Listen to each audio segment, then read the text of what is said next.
suppose the issue is it's whether we're interpreting the religious experience as being related to something on my continuum, or something that is something different again, that is probably generated by the daemon itself. It could actually be just how the observer manages to interpret it. I mean, yeah. What Eugene used to say, he had a little poster in the 50s, which was that William Blake was an extreme mystic who had visions, who wrote poetry and worked long hours into the night trying to get his images down on paper. You know, you can avoid all this with our tablets. You know? Yeah. That's true. And, you know, keep taking the tablets with you, all right? Yeah, it is true. The Persian mystic. Oh, sorry. Sorry. Persian mystic, Rumi. Rumi, yeah. Now he speaks about in some of his poetry about the drunken stupor of this, whatever this is that happens to him, wandering in the desert in a drunken stupor and in love with the beloved. You know, he talks about the beloved. So that seems to me very. It's again, yes, it's the linking, isn't it, to yes, Sufism? Yes. And you know, Rumi, I guess, was a Sufi, I presume. I have no idea. But he wasn't fond of wine, and he wasn't fond of wandering in the desert with visions of oases. I mean, I think there is a difficulty here. Is that I must say I have to resist your thesis. Yeah, sure. It's hypothesis, because that's what it is, and I think it's a fairly materialistic one, and I think you're basing it on scientific principles, which is interesting. But there's a lot more in heaven and earth, Horatio. Oh no, I don't disagree. But I think the other problem, just quickly, is that it is we can be led astray by considering what other periods and other times, other people have described as experiences. Because if you take the time of Blake and Swedenborg, it was in many senses a non-scientific time. It's not certainly a post-Einstein time.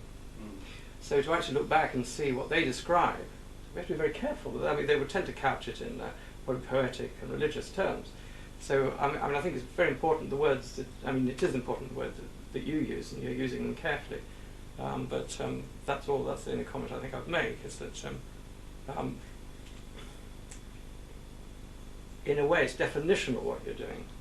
Yes. I mean, you're picking up from many sources of life and making connections, which may or may not be true. Yes, I mean, it's the first point I always make to people is that it's a theory. And the reason that I've set up a website, the reason I've set up a forum, is because I'm looking for people to contribute in a way to say, look, you know, it's an idea.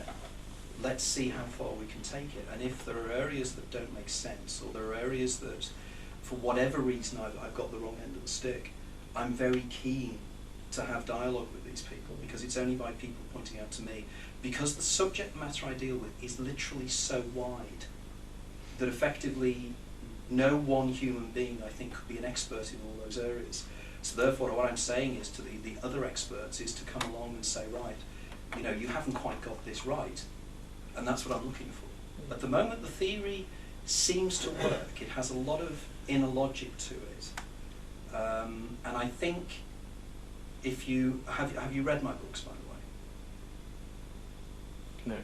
Right, okay. What I always suggest to people is, and we do this on the forum a lot, is that the power of the theory is in the supporting material, and 380 pages of it, all cross-referenced in the first book, and around about 350 in the second, with lots and lots of cross-references in there, back to source materials. I'm very careful to, I follow what Carl Sagan said, that extraordinary claims need extraordinary proofs, and I work on that assumption. I try to avoid making suppositions and trying to make personal observations, I suppose, for want of a better term, because I think in order for theories like mine to be accepted, we have to take a scientific viewpoint. So I try to take the scientific viewpoint while at the same time very much keeping an eye on the spiritual side of things as well. So I would say that I'm probably a Janus type character looking in both directions. And I think that's important. You want to find cross-referencing anecdotes? Pardon? You want just... I'm not just... cross-referencing anecdotes, because at the moment I think what's coming across are anecdotes. Yeah, I'd agree. It seems the difficulty is going to be when you're doing a presentation such as this, is that you have to pick and choose what you're going to present, purely and simply because you have to carry your audience with you.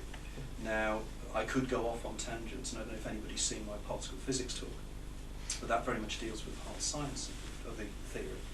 And indeed, it's going to be fascinating in a few weeks' time, because I'm going down to a conference on the writings of Professor David Bowe.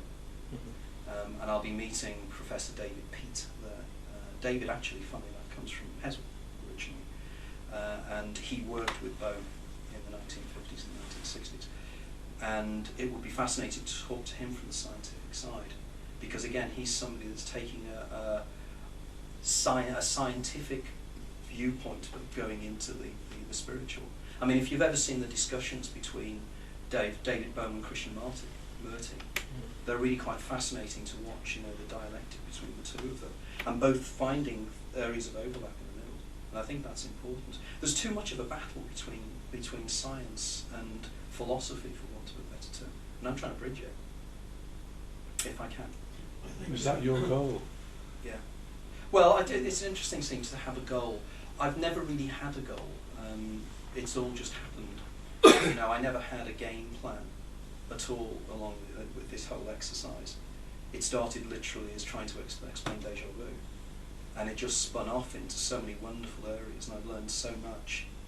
It's been a wonderful adventure over the last 7 or 8 years, and finding writers and individuals that I'd never have come across in a million years. But my goal is probably, I mean, if people know me, they know I'm not that kind of person. I'm a why me person. I keep thinking, why me, why now? Why is this happening the way it is? I got an email from an American film producer about 2 weeks ago, wanting to involve me in a movie that they're making in America, and they want me to go to New York to be interviewed for part of the movie. And I keep thinking, I'm a little kid from Bromley Pool here.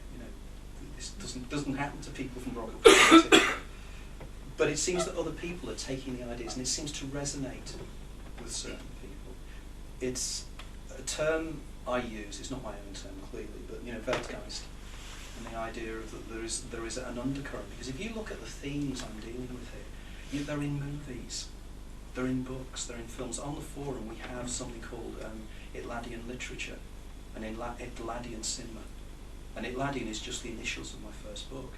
And there are people on there, and they're citing movie after movie that has themes like this. It's as if there's this undercurrent, and it's forcing itself to the surface at the moment. I'm not saying I'm the midwife, far from it, and there are probably other people far better qualified than me. But at the moment it seems to be only me that's made these links.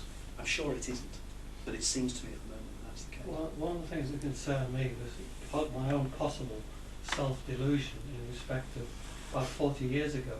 I experimented for about 3 months with out-of-body experiences, and I discovered that if you could observe your dreaming and hold the dream at a certain position and wake yourself up, say I'm waking, holding the dream, you'd find yourself not in the body. You'd be somewhere else in space-time. The problem was proving this. So what I did is I used to have one fixed point, sound source, and I would think, feel, will, because I've been working with Eugene at the time.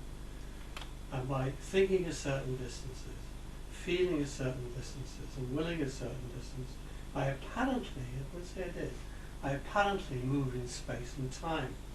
To prove it, I took a position line, the sound source position line, moved in space, checked the sound source, transferred the position line, and got a fix, and I was proving to myself that there was in fact moving in space-time. Right. What bothered me, I had been studying navigation quite a lot, because I was a master mariner. And I thought, well, this is where the delusion comes in, because I know enough about navigation, or I did know enough about it. Was my brain setting up that hypothesis? Was I solving my own problem? And there was a lot of other things that went on at the time. That was just one of them. And I thought to myself, well, I don't think worse than thinking you know something you don't. This is from my own view. I'm not saying from anybody else's viewpoint, but from my own viewpoint.